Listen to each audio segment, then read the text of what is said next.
And we're back. And our guests for this segment are Lindsay Goldfarb, who is with Phoenix Rising, in fact, administrator of Phoenix Rising.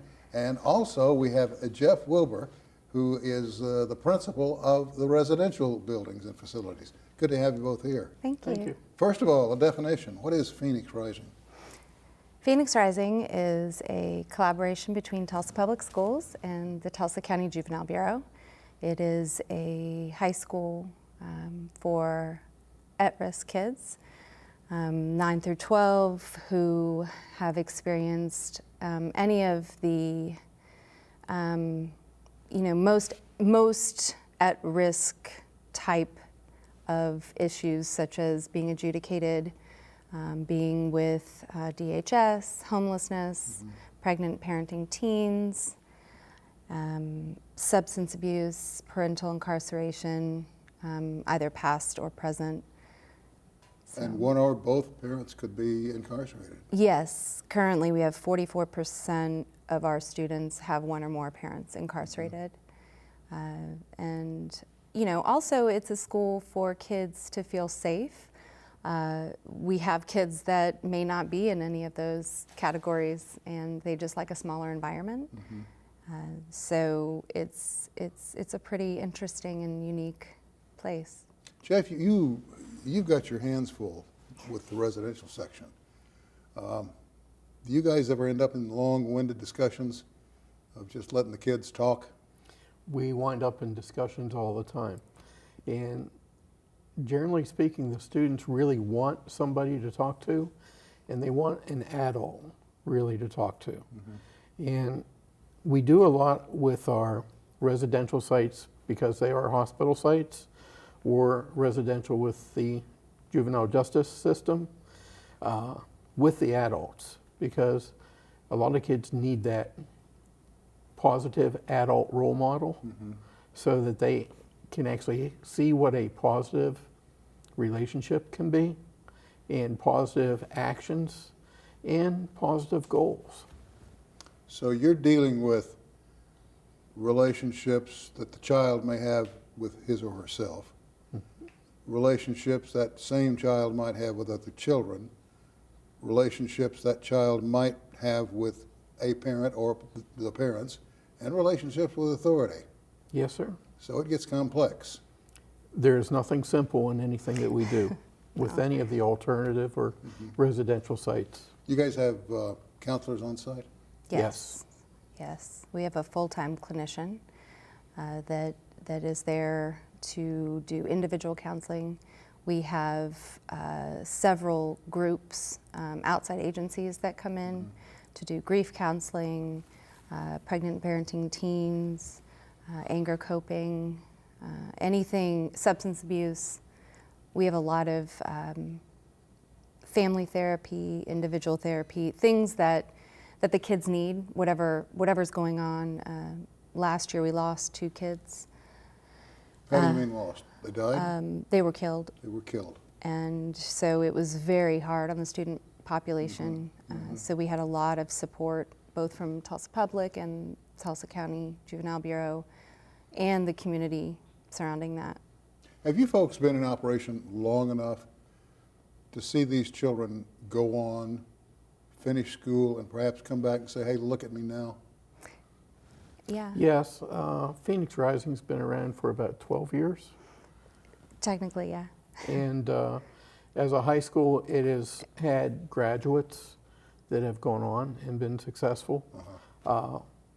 There are some that have been really successful and done very well, but most of the kids just go have a normal life Really? after they graduate from us. You know, I would imagine, and of course, I'm no expert by any stretch of the imagination, but Oklahoma has the highest incarceration rate of women of any state in the United States. You know that. But I would imagine that these youngsters see that as some kind of a stigma or a badge of honor, one of the two. What comes out most? Well, I think when you're at Phoenix, you are pretty much accepted. Your past is not important to us. It's how you move forward. We do partner with Girl Scouts Beyond Bars, which is a program that will take any students to go see their either mother or grandmother at Mabel Bassett or any sort of, it's an amazing program wherever they're incarcerated if they're in Oklahoma. We have a lot of support from the juvenile courts and the juvenile judges as it relates to, and DHS for, family therapy, family reunification, either, before, during, and after the incarceration. And also we partner with Women in Recovery. From time to time, I'll be watching footage out of Syria, and I'm watching the bombs fall and the people die and the children are maimed and die, and I'm thinking, God, that's no way for any child to live or anything a child should see. And yet, here at home, we have things that we don't have the bombs dropping, and we don't have technically, yeah. We don't have the gas being used on them. But what they're going through in their own lives is so traumatic. It's a hard barrier to break through, isn't it? Absolutely. And like Jeff was saying too, if you have one person, one adult in general that cares, it doesn't matter who it is, parent, guardian, one person, a mentor, a teacher assistant, a custodial staff. It really, really helps kids move forward.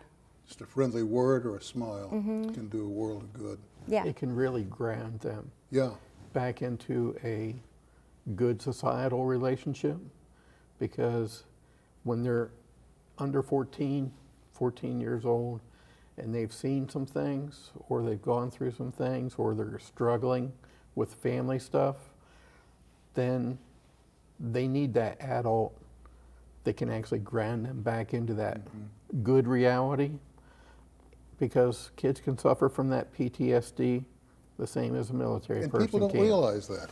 Right, and their brains aren't, developed at all.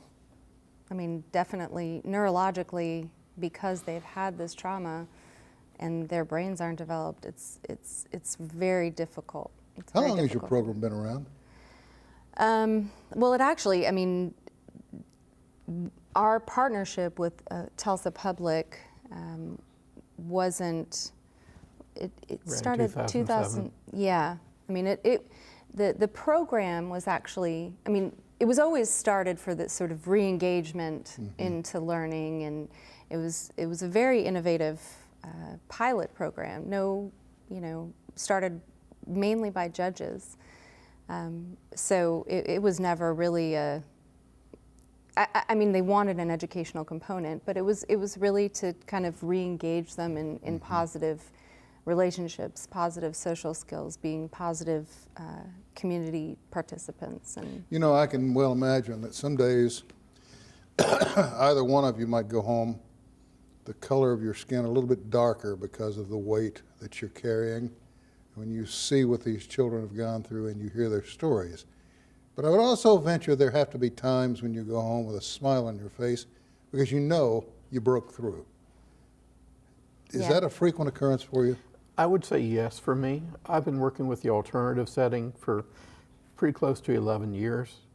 And when you see the light turn on for a student the first time, and when you see the positive relationships and when they come back and see you, that is really when you get that little bit of energy back. Yeah, I agree. That's a pretty amazing transition, isn't it? Yeah, and even, they've never, some of the kids haven't ever experienced unconditional love or unconditional acceptance.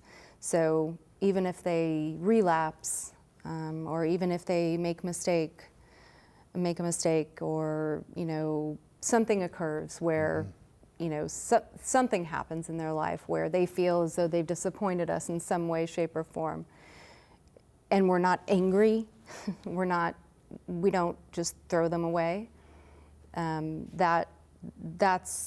That's what makes me feel good, is that, you know, they'll come back and they'll be like, do you hate me, or are you mad? I said, yeah, I mean, I'm disappointed, but I'm not just throwing you away. I'm And not. I've got to figure that out.